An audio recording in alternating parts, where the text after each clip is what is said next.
So yan So kamusta po mga ka-Streetwise? So magandang gabi, magandang hapon, magandang umaga, magandang tanghali sa mga sulok ng mundo. Ako po si Takeru Miyamoto at welcome po sa aking munting channel. At syempre po mga kababayan, kamusta po kayong lahat at sana po ay sa mabuti po kayong kalagayan. So yun nga po mga ka-Streetwise, pag-usapan ngayon natin itong kaabnormalan nga po ni Amy Marcos na binastos-bastos na nga po ni Sara Duterte yung apelidong Marcos tsaka Romualdez sa harap ng madaming tao.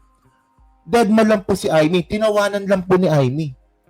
So, akala ko ba ang sabi ni Amy Marcos, nagmana siya sa kanyang tatay. Di ba? At ngayon, ginagamit din po ni Amy Marcos yung nanay niya si Imelda para sa pangangampanya. Pero bakit nung binastos ang apelidong Marcos tsaka Romualdez, tinawanan mo lang? Parang tuwan-tuwa ka pa. Ang sabi pa ni Amy Marcos, ay, ikaw talaga, Ano yun? Ito, para makuha natin yung narrative, meron po kasing meeting de avance na nangyari sa Maynila kay Yorme, kay Isko. So, invited nga po dito si Amy at saka si Sara. So, nagbiro nga po itong si Sara, Nagbiro nga itong si Sara na, well, para sa akin, pag saan ginawa yun, magagalit ako, especially, ako, politiko ako. O di ba? Tatay ko presidente, nanay ko first lady ng Pilipinas. Binastos mo yung apelyido namin. Ako magagalit ako doon. Ito para makuha natin yung point. Tingnan nyo to, no? Oh. So ito, nabalita ito, I think sa ABS-CBN ata to, no? Tingnan natin. Ito, okay. Sara Duterte to Amy Marcos, magpalit ka na po ng apelyido. Oh. So bakit ano bang problema sa apelyido Marcos? May problema ba? Hindi nga. Ewan ko lang ko lang kung may problema, ha? Oh. Kasi kung may problema sa apelidong Marcos, dapat napakulong na yan. Oh. So, actually, kung usapin lang naman ng mabantot na apelido, pinakamabantot na apelido talaga, Duterte. Mamatay tao na, magnanakaw pa. Oh. So, sabi dito, magpalit ka na po ng apelido, ay, Romualdez pala yung middle name mo.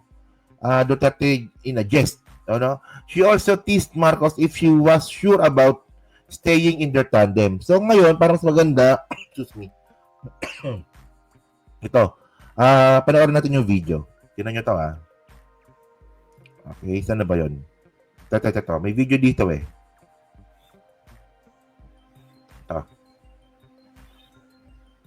Ka na po ng apelido. Ka na po ng apelido mo. May mukha ni Ivy, nakangiti pa, Ay, sorry. Romualdez pala ang middle name mo.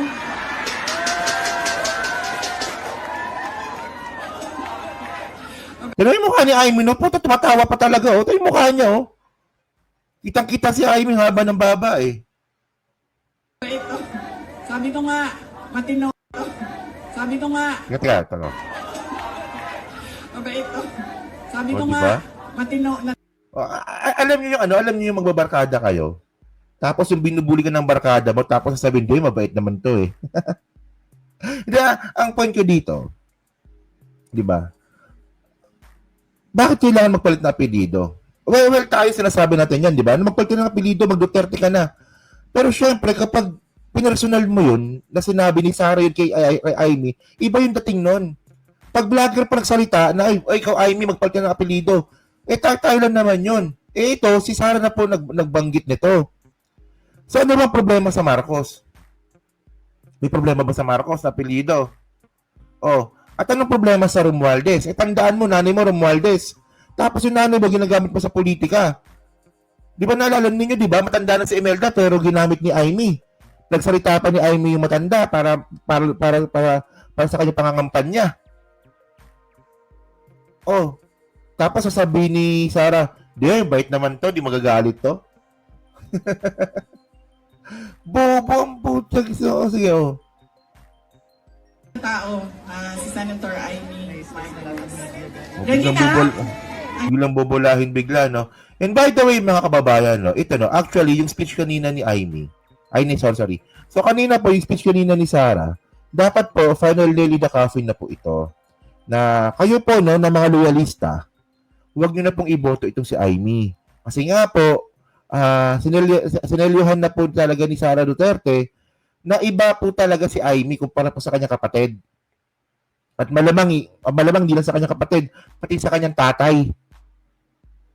Oh, kasi ang point ko, no, kung kayo ay loyalista at buboto niyo pa rin sa Amy Marcos dahil siya ay Marcos, huwag niyo nang iboto. Bigay niyo na lang kay Abalos yan. O kaya kay Kiko. O, kasi ang point dito, di ba? Ito, para mas maganda, no? Ito yung ano natin dito eh. O, sabi dito ni Amy. Ay, ni Sarah, sorry. Sabi ni Sarah, nalilito na ako, magkamukha kasi. Okay. O, Vice President Sara Duterte draws a line between Senator Amy Marcos and her brother, President Bongbong Marcos, recalling a past conversation she witnessed between the two. So, according to the Vice President, PBBM once raised the idea of amending the Constitution in front of his sister. But Senator Amy Marcos strongly pushed back and warned it could harm not only the economy, but also open the economy open the country to broader risk. Okay. So, ito regarding ito sa charter change. So, para mas maganda mga kababayan ito panoorin nyo to. Saan na ba yan? Ito, sige. Ay, dati na, no? Sorry. Si Pangulong Bongbong Marcos. Tignan mo si Amy, no? Tanginan talaga nito, no? Oh, no. So, tuwan-tuwa doon sa... Binabastos yung pamilya mo? Tuwan-tuwa ka pa? Yung mukha niya dito. Uy, hindi ko sinadya yun. Hindi ko sinadya yun, ha? Kailan na... Kayo lahat, kailan ang sedisyon? Kayo dyan. May kaso na kayo bukas. Ay na. So, ito yung araw na paalis siya papuntang Amerika. Pumunta kami, sinamahan ako ni Senator Amy. Siya yung kumuha ng oras ng schedule para makausap ko si BBM. Noong nandun na kami, binanggit ko sa kanya ang impeachment. Pero hindi yung impeachment ang gusto kong marinig ninyo na kwento ngayong gabi na ito. Doon sa pag-uusap naming kaming tatlo lang yun pasensya na silang dalawa. Marites yung nandoon sa harap, silang dalawa.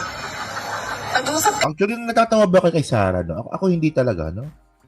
Baduy, no? kaming tatlo, nabanggit ni BBM ang pag-amenda ng konstitusyon. At sinabi niya na madami siya sinabi, pero ang gist ng sinabi niya ay, we will just amend. Kasi English man sila pag mag-istorya, So ako dito, anak, kuyawan, in English, we will just amend the economic provisions of the Constitution. Nakirinig ko at nakita ko talaga na sumagot si Senator Amy. Sabi niya, that is a dangerous thing. Sabi niya, if you open the Constitution to amendments, you do not just open it to economic provisions. You open it for all amendments of the Constitution. At nagsagutan na silang dalawa sa harap ko dahil sa ating Constitution.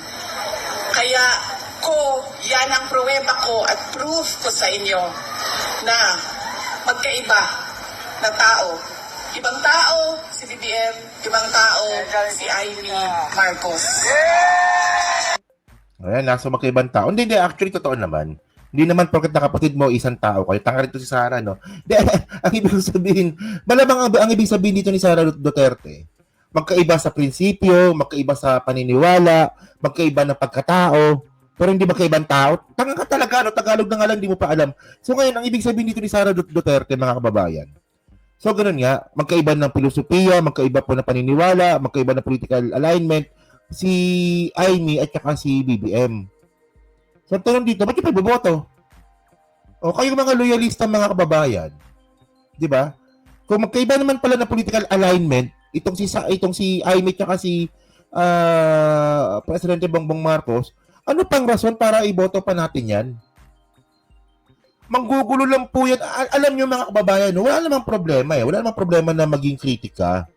Pero yung sasabihin mo kakampi ka, tapos kritiko ka, bullshit po yun. Hindi po kasi katulad kapag dilawan po, yung, ito, for example, si Rizon Tiveros. O dilawan yan, di ba? Dilawan yan dun sa Senado. Alam na natin, na dilawan siya. Alam na natin, wala siya ibang gagawin, kundi mag-criticize. Di ba?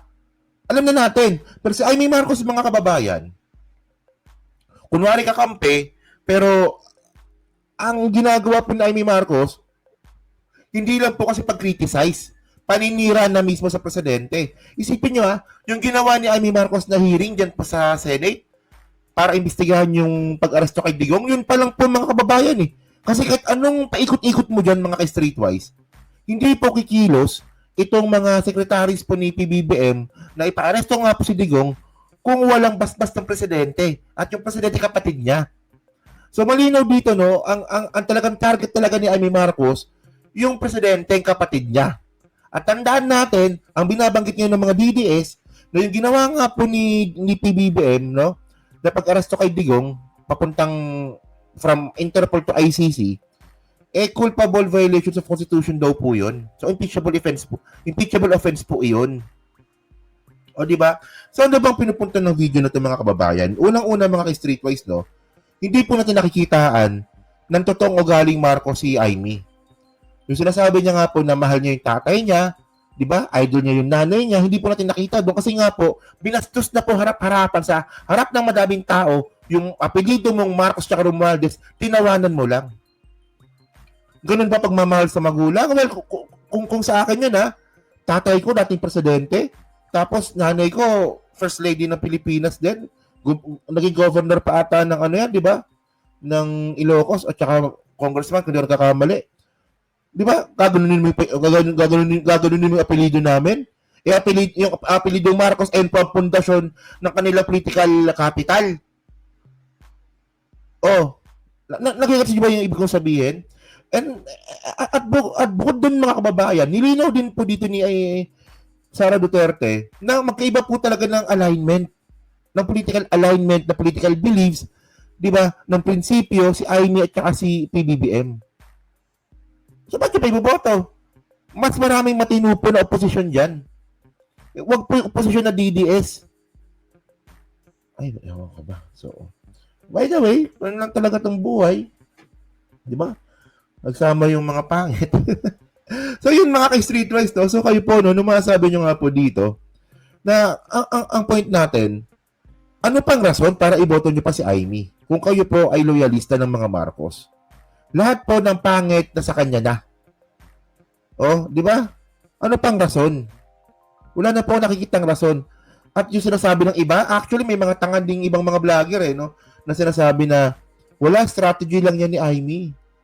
Ang point natin dito, hindi ko makuha yung benefits ni Amy dito Di ba kung strategy ito, dapat meron tayong nakikitang benepisyo, wala O di ba? Yan So, yun lang kababayan. So, comment lang po sa baba. Binabasa ko pong lahat yan. And by the way nga po pala, no, may nagpapabati nga pala. So, happy birthday pala kay Ma'am Wilma Belsonda na regular viewer po natin. So, happy birthday po sa iyo, Ma'am. No? Belated na po ata. No? Yan. Belated happy birthday. No? So, yun mga kababayan. No? So, yan po sa Team Replay. Siyempre, pa-like, pa-subscribe. At kung di naman kalabisan, pa-share na rin po ng video po na to. So, thank you mga kababayan. So, kita na lang ulit tayo sa susunod nating content. So, thank you. Salamat and bye-bye.